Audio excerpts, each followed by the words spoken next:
Hello everyone, this lecture is exclusively recorded for first year BSc student of D.K. Birla College, Kalyan.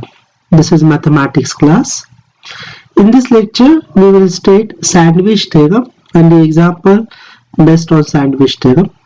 We will also define the definition of continuity and the example based on the continuity. This is FYBSC class Maths 1. So let me state what is sandwich theorem.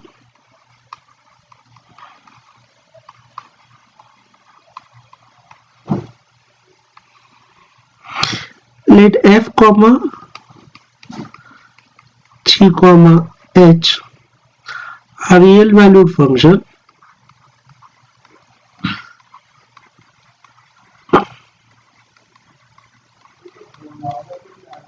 defined on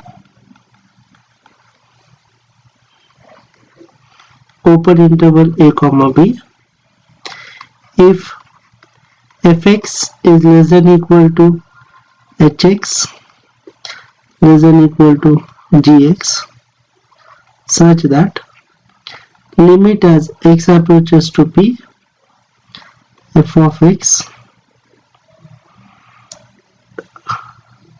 is equal to, so let me write down in the next line, limit as x approaches to p f of x is equal to limit of x approaches to p g of x which is equal to a l. Then limit of x approaches to p h of x, this limit exists and this limit existing value is L only. We have already proved the sandwich theorem for the sequences. On the same line we can prove this. So this proof we can either I'll provide the notes for this proof or we can refer our sandwich theorem of sequences. Only there we had used the maximum of n1, n2. Here we will have minimum of this delta 1 and delta 2. Okay, so let me have the example based on this.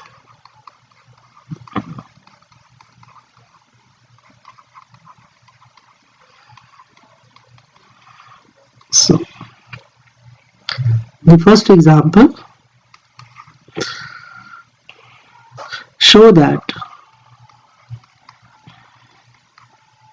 limit of x goes to 0 x sine 1 by x is equal to 0. Okay, so solution. We know that sine theta is always lies between -1 to +1. Now let's multiply this with x. So assuming x is greater than 0, so if x is strictly greater than 0, now you can see that as x goes to 0, this function converges to 0. Similarly, this converges to 0. So by sandwich theorem, x sine 1 by x must converge to 0. So as limit x goes to 0, minus x is same as limit x goes to 0, x which is equal to 0. So by sandwich theorem,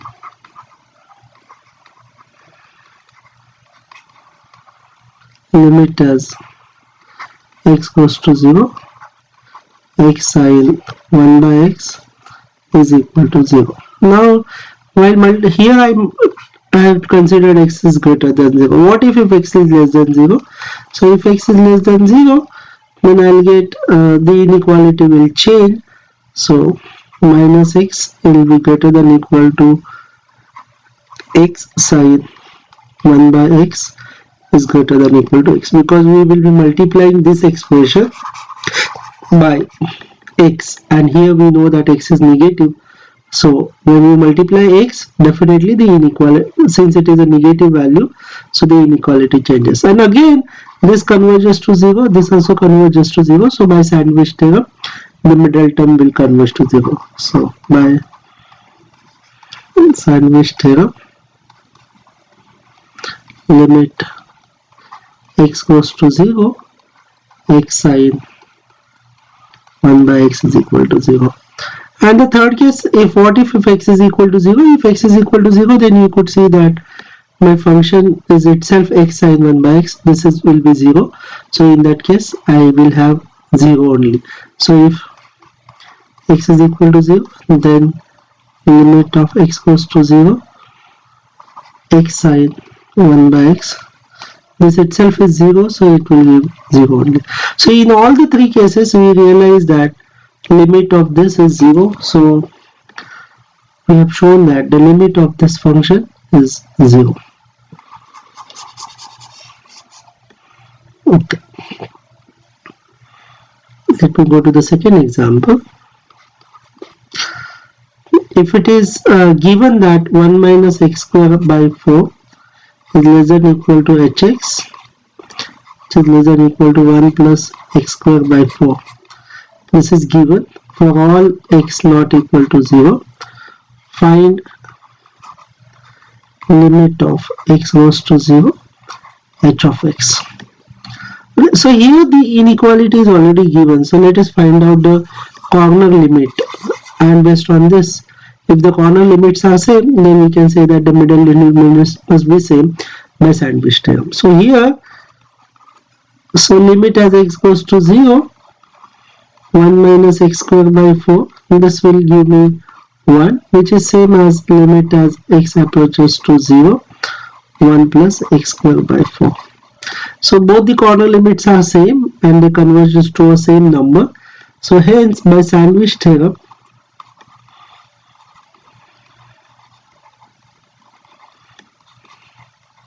we can say that limit as x approaches to 0, h of x is equal to 1.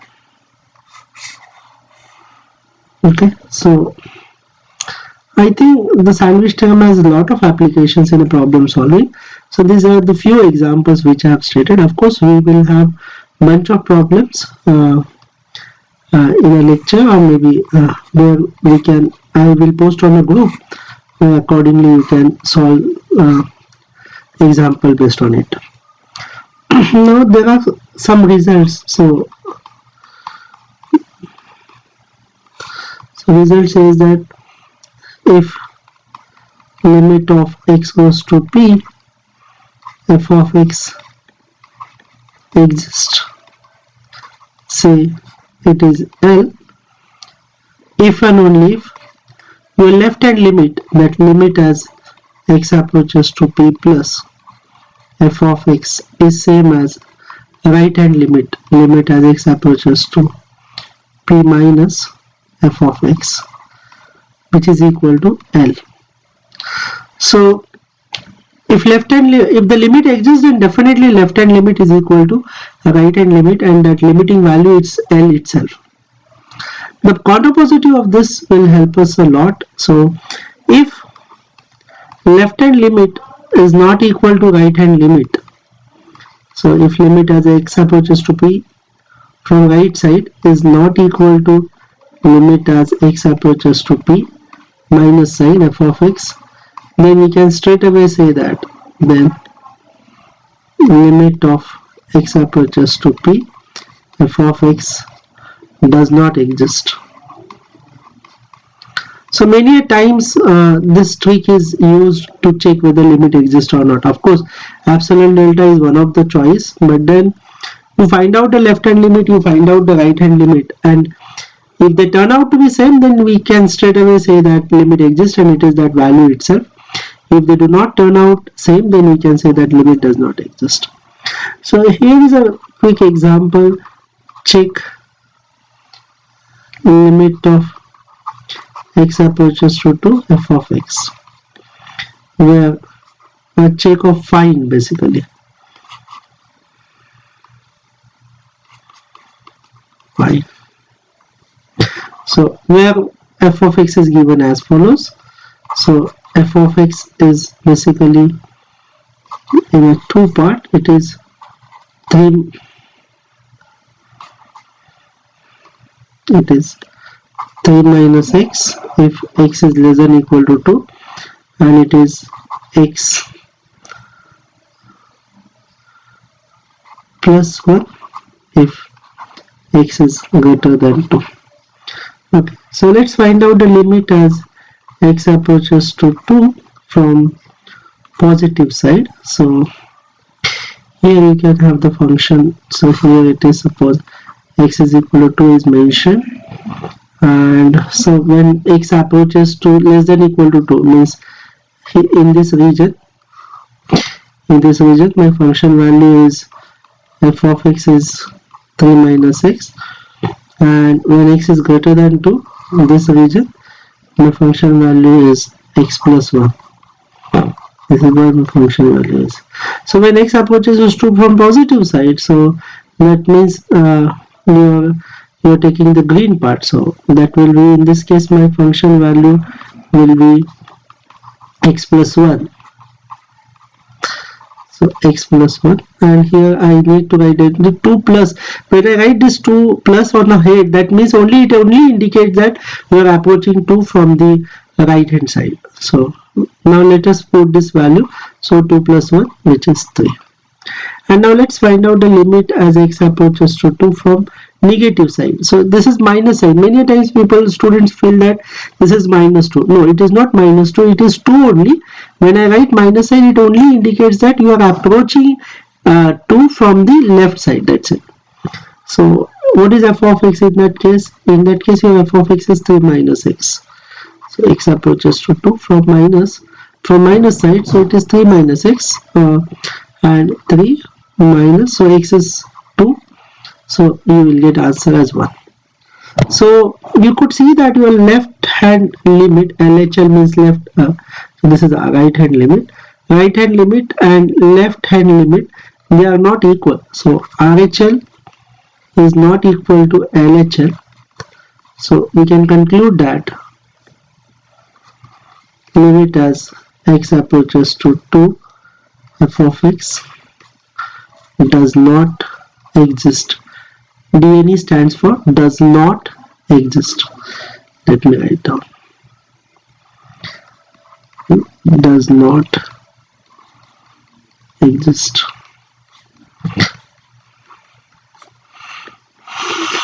Okay. Now let me define what is continuity.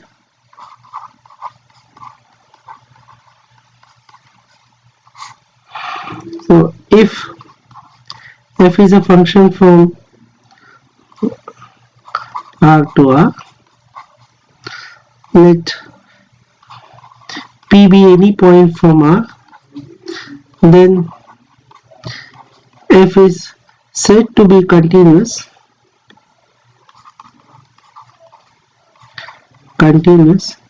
at P if and only if limit of x approaches to P f of x, this limit should exist. Moreover, this limiting value should be f at P. Right. The same can be stated in other way also. So for every epsilon greater than 0, there exists delta greater than 0, such that if the distance between x and P is less than delta, then the distance between f of x and f of P should be less than epsilon. So the continuity is basically is a special case of limit, because we have already defined the limit where instead of f of P we had L. So when L is equal to f of P, then that limit definition becomes a continuity definition. So you can write down continuity note here is a special case of limit.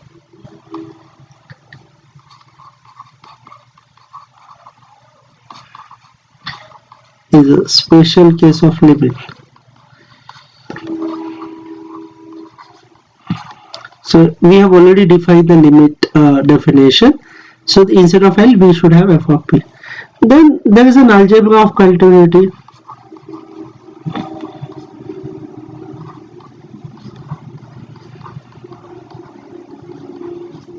So it says that if limit of x approaches to p, f of x is equal to f of p, limit of x approaches to p, g of x is equal to g of p, then so that means if f is continuous, g is continuous at p, then the first one, f plus g, is continuous at p, that is limit as x approaches to p, so plus minus, let me say, f of x plus g of x plus minus is equal to f of p plus minus g of p. Then second, constant time f is continuous at p, that is limit as x approaches to p, c times fx is equal to c times f of p. Then third one, f into g is continuous at p, that is limit of x approaches to p, fx gx is equal to f of p into g of p. And if g of x is not equal to 0, so if g of x not equal to 0 throughout the domain, and g of p that g of p is also not equal to 0, so then f upon g is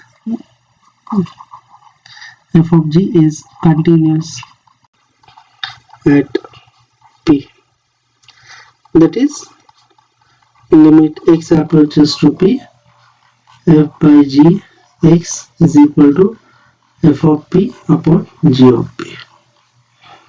Okay, so fx gx. Well, it's noted that g is non-zero, so g of p is also non-zero. Okay. Now this can be proved because limit of we have already shown that if f is a limit, f has a limit L1, g has a limit L2, then f plus g has a limit L1 plus L2. So instead of L1, we will have f of p, g of p.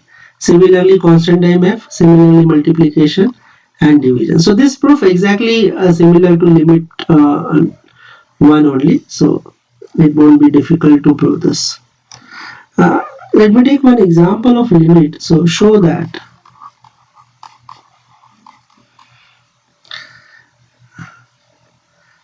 f of x is equal to 3x minus 2 is continuous at p equal to 1.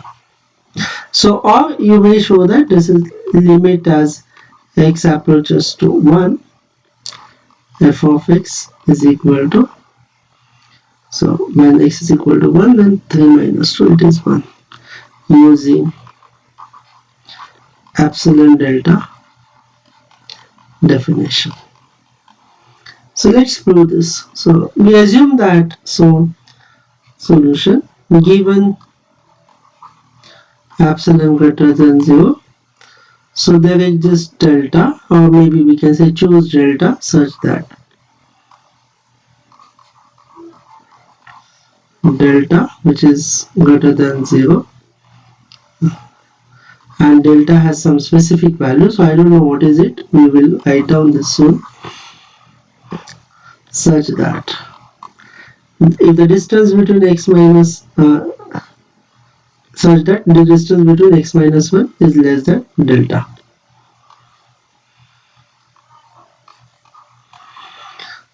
So what I have to show that the distance between f of x minus f of p is less than epsilon. So let me consider that. So consider modulus of f of x minus f of p. So here f of x is 3x minus 2 and f of p is 1. So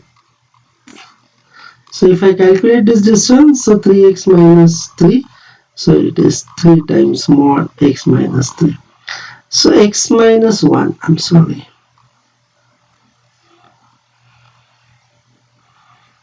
X minus 1. But x minus 1 is already less than delta. So it is 3 times delta. So my choice for delta is epsilon upon 3. So which is epsilon. So, and this I could write down whenever mod x minus 1 less than delta. So what we have proved is as follows. Therefore, for every epsilon greater than 0, there exists delta which is epsilon by 3 greater than 0 such that whenever this x minus 1 less than delta implies modulus of 3x minus 3 3x minus 2 minus 1. So instead of writing that, I will say modulus of f of x minus f of p is less than epsilon. So this would imply, so this state will be, this says that therefore this implies, hence, instead of writing hence you can say that therefore f of x is continuous at p equal to 1. So we have checked the continuity of f of x at p is equal to 1. Here is a quick homework. So show that f of x is equal to x square is, show that f of x is equal to x square is continuous at x is at p is equal to 2. So I'm sure that you can easily get this. So let me write down once again. Show that f of x is equal to x square is continuous at p is equal to 2. Okay, so that's it for the today's. Maybe in upcoming lectures we will have the sequential continuity theorem, and maybe in the class we will have more details about it. So thank you for joining the class.